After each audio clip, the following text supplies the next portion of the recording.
It's these issues. What's really important is to get out the information to people, and you don't, and you're not allowed in the mainstream media, you individually, and so so the history of for example, the votes in the UN I think it's really important to go into them. So, but this is a question from a young person because he says he's a young person, and I think it's important. It relates to the question you just asked. So, it said, "Would you please talk about the bonds between conservative America and Israel? I think perhaps my age limits my understanding. What combination of ideology, propaganda, lobbying, and money makes Israel's security such a sacred American cow?" A wonderful question, I think.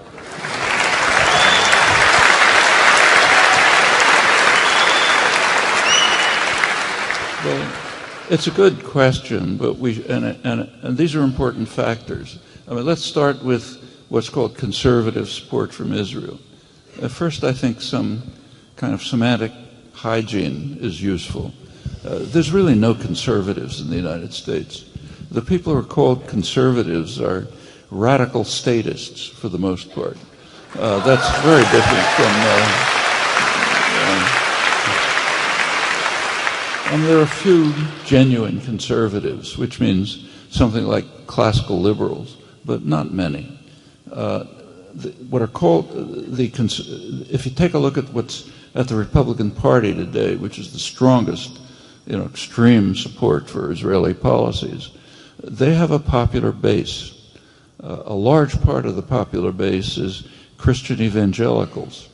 They are passionate supporters of Israeli policies, and they're also extreme anti-Semites.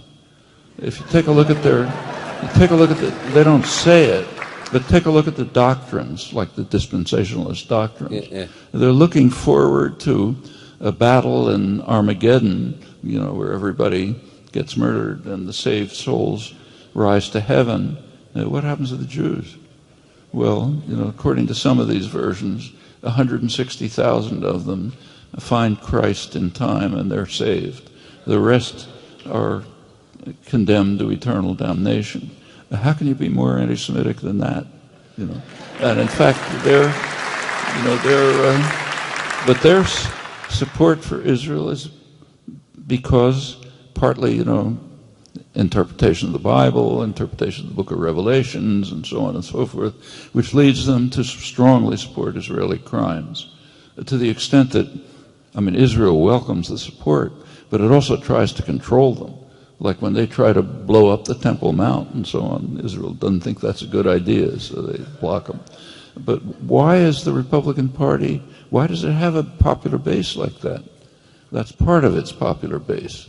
Another part of its popular base is people who are so terrified that they have to have a gun in their pocket when they go into Starbucks to get a cup of coffee. That's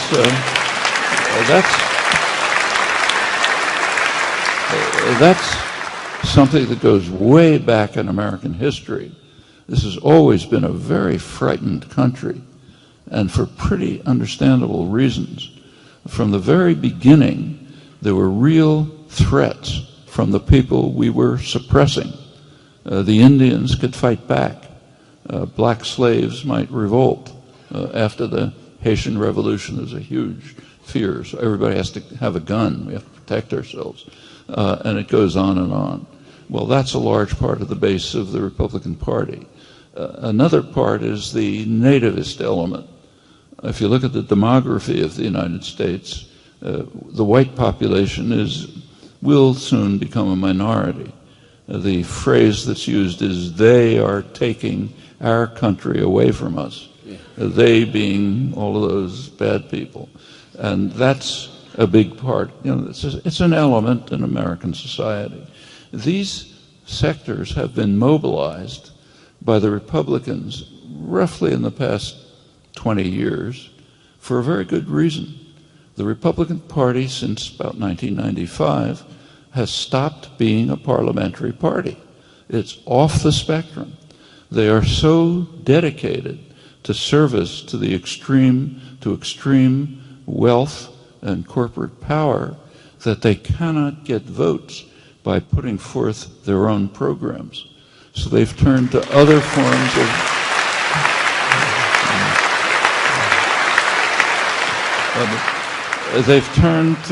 forms of popular mobilization on what are called, social issues. I mean, should you read the Bible in class? Anti-abortion?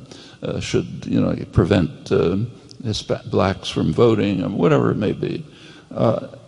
That part of the base is strongly pro-Israel. That's one phenomenon. But there's much more than that. AIPAC, the lobbying organizations, they're important. Sheldon Adelson and, the big contributors, they're important. But I think there's much deeper reasons for the unique Israeli support for U.S. support for Israeli policies. And you see it if you look over the history. When did this support develop? I mean, it wasn't true in the 1950s. There was support for Israel, but Eisenhower didn't hesitate to force Israel out of the Sinai right before a presidential election. Most sensitive moment. Just told them, get out or else. Threatened them. They naturally got out. They have to do what the U.S. says. But the big change was in 1967. What happened in 1967? There was a conflict in the Arab world between radical Islam in Saudi Arabia and secular nationalism, which meant Egypt.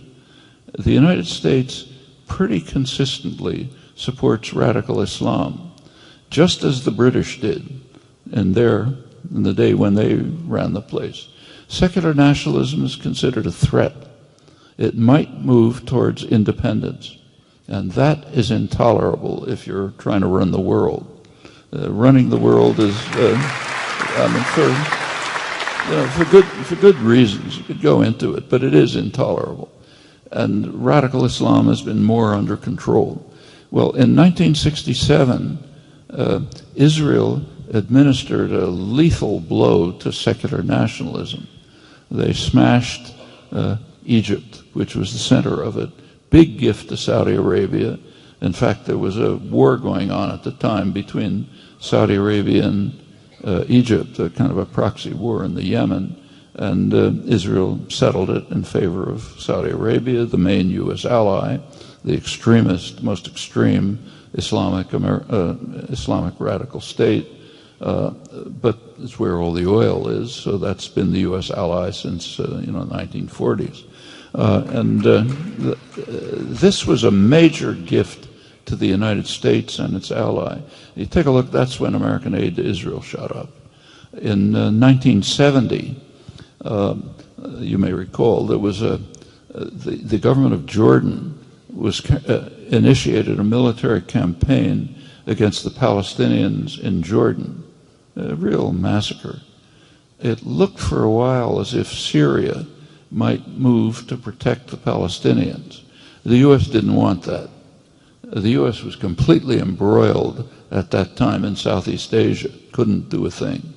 It asked Israel to mobilize its forces to compel Syria to withdraw.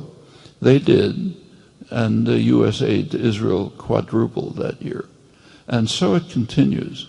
There's a very close strategic alliance. It extends to military and intelligence relations, which are very close. So take, say, drone technology. A lot of it's developed in Rafael Industries near Haifa. The main Israeli economy by now relies very heavily on high-tech military production and export in close relationship to the United States. Very recently, a document was released under the Freedom of Information Act demonstrating U.S. participation, tolerance and participation in Israeli nuclear and other high-tech developments since about the 1960s. It's very close if you look at the details. There's an interesting article by William Greider that just came out about it, describing some of the details. Rafael Industry, the major Israeli military industry, is so closely linked to U.S. military industry that it has actually transferred its management headquarters to Washington, where the money is.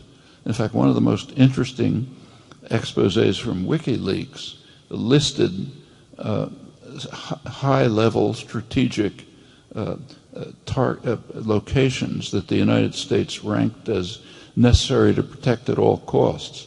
One of them was Rafael Military Industries near Haifa. Intelligence connections have been very close for a long time. These are really significant matters, basic reasons for the continuation of the close relationship. There also are cultural issues, no doubt. One is Christianity. I mean, Christian Zionism goes back before Jewish Zionism, and it's very high level. It's not just evangelicals, it's a high level phenomenon. Lord Balfour, Woodrow Wilson, more evidence that what you believe affects your actions. It does. I mean, for them, these are Bible, people read the Bible every morning. It's God said that the Jews have to go back to the land of Palestine, land of Israel. Okay, we've got to do it. This is a strong element in high-level U.S. policy. Then there's the popular base, like evangelical Christianity, mostly incidentally since about 1950. There's another relation which I can't prove. You can think about it. It seems to me possible. The United States is a settler colonial society. That's a special form of imperialism. It's true of the United States, Canada, Australia, New Zealand.